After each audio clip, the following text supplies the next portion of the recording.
ಶ್ರೀ ಗುರುಭ್ಯೋ ನಮಃ. ಹರಿ ಓಂ. ಅಪ್ಪ, ಉಪನಯನ ಅಂದರೆ ಏನು? ಉಪನಯನ ಅಂದರೆ ಉಪ ಅಂದರೆ ಹತ್ತಿರ, ನಯನ ಅಂದರೆ ಕರೆದೊಯ್ಯೋದು. ಅಂದರೆ ನಿನ್ನಂಥ ವಿದ್ಯಾರ್ಥಿನ ಮಗುನ ಜ್ಞಾನದ ಕಡೆಗೆ ಕರೆದೊಯ್ಯೋದನ್ನ ಉಪನಯನ ಅಂತಂತಾರೆ.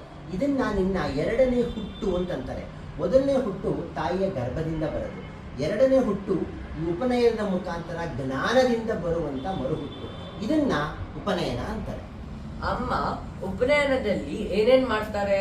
ಇದರಲ್ಲಿ ಮೊದಲನೇದಾಗಿ ಕೇಶಮುಂಡನೆ, ಮಾತೃ ಸಹ ಭೋಜನೆ, ಯಜ್ಞೋಪವೀತ ಧಾರಣಿ, ಬ್ರಹ್ಮೋಪದೇಶ, ಭಿಕ್ಷಾಟನೆ ಮತ್ತು ಕಾಶಿ ಯಾತ್ರೆ, ಕೊನೆಯದಲ್ಲಿ ಸಂಧ್ಯಾ ವಂದನವು.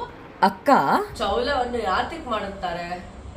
ಇದು ನಿನ್ನ ತಲೆ ಕೂದಲನ್ನು ತೆಗೆಸಿ ಶಿಖೆಯೊಂದನ್ನು ಮಾತ್ರ ಉಳಿಸಿ ಮಂಗಳ ಸ್ನಾನವನ್ನು ಮಾಡಿಸಲಾಗುತ್ತದೆ. ಇದು ಹಳೆ ಜೀವನದ ಅಶುಭಗಳನ್ನು ತೆಗೆದುಹಾಕಿ ಹೊಸ ಜೀವನಕ್ಕೆ ಸಿದ್ಧತೆ ಮಾಡುವ ಸಂಕೇತ. ಮತ್ತೆ ಮಾತೃಭೋಜನ ಅಂದ್ರೆ ಏನು?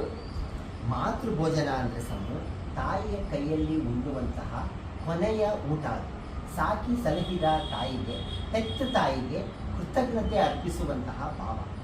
ಅಷ್ಟೇ ಅಲ್ಲದೆ ನೀನು ಶಿಸ್ತಿನ ಜೀವನವನ್ನು ನಡೆಸಿ ಗುರುವಿನ ಕಡೆಗೆ, ಅಧ್ಯಯನ ಕಡೆಗೆ ಸಾಗಬೇಕು ಅವತ್ತಿಂದ. ಹೀಗಾಗಿ ಜ್ಞಾನದ ಕಡೆಗೆ ಸಾಗುವಂತಹ ಸಂಕ್ರಮಣದ ಭಾವ ಇದು. ನನಗೆ ಅವತ್ತು ಜನ್ಮರ ಹಾಕ್ತಾರಲ್ವಾ, ಅದರದ್ದೇನು ವಿಶೇಷ? ಜನ್ಮರ ಹಾಕೋದು ಅಂತಂದ್ರೆ ಯಜ್ಞೋಪವೀತ ಅಂತ ಅದನ್ನ ಕರೀತಾರೆ. ಅಂದ್ರೆ 3 ಎಳೆಗಳು ಮತ್ತು ಅದನ್ನ ಸೇರಿಸ್ಬಿಟ್ಟು ಒಂದು ಗಂಟನ್ನ ಹಾಕ್ತಾರೆ. ಇದನ್ನ ಬ್ರಹ್ಮಗಂಟು ಅಂತ ಕರೀತಾರೆ. ಬ್ರಹ್ಮಗಂಟಿನ ಹಿಂದೆ ಕೆಲವೊಂದು ವಿಶೇಷತೆಗಳಿವೆ. ಅದೇನಂತಂದ್ರೆ ಮನುಷ್ಯ ಹುಟ್ಟುವಾಗಲೇ ಕೆಲವೊಂದು ಋಣಗಳ ಜೊತೆ ಹುಟ್ಟುತ್ತಾರೆ. ಅದೇನಂತಂದ್ರೆ ದೇವಋಣ, ಪಿತೃಋಣ ಮತ್ತು ಋಷಿಗಳ ಋಣ ಅಂತ. ಆ ಎಲ್ಲ ಋಣಗಳನ್ನ ಅಂದ್ರೆ ಸಾಲಗಳನ್ನ ತೀರಿಸುವಂತಹ ಜವಾಬ್ದಾರಿಯನ್ನು ಮನುಷ್ಯ ಹೊಂದಿರ್ತಾನೆ. ಹಾಗೆ ಮತ್ತೊಂದು ಅಂತಂದ್ರೆ ತ್ರಿಗುಣಗಳು. ಅಂದ್ರೆ ಮನುಷ್ಯ ಹುಟ್ಟುವಾಗ್ಲೇನೆ ಸತ್ವಗುಣ, ರಜಸ್ ಗುಣ ಮತ್ತು ತಮಸ್ ಗುಣ ಅಂತ ಕೆಲವೊಂದು ಗುಣಗಳ ಜೊತೆ ಹುಟ್ಟಿರ್ತಾನೆ. ಇದನ್ನೆಲ್ಲನೂ ಅವನು ಸಮತೋಲನ ಮಾಡಿಕೊಂಡು ಪರಮಾತ್ಮನಲ್ಲಿ ಒಂದಾಗುವಂತಹ ಒಂದು ಪ್ರಕ್ರಿಯೆ.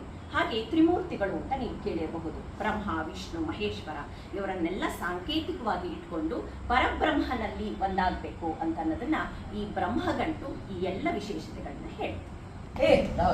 ನಿಂಗೆ ಉಪನಯನ ಆಗಿದೆ ಅಲ್ವಾ? ಅದ್ರಲ್ಲಿ ಭಿಕ್ಷಾಟನೆ ಅಂದ್ರೆ ಏನು? ಅದ್ರಲ್ಲಿ ಏನ್ ಮಾಡ್ತಾರೆ?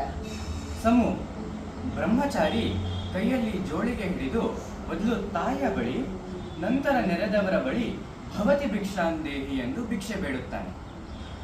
ಇದು ನಮ್ಮಲ್ಲಿರುವ ಅಹಂಕಾರವನ್ನು ತ್ಯಜಿಸಿ ವಿನಯವನ್ನು ಕಲಿಸುವ ಶಾಸ್ತ್ರವಾಗಿದೆ. ನಿಮ್ಮೆಲ್ಲರ ಮಾಹಿತಿಗಾಗಿ ಧನ್ಯವಾದಗಳು.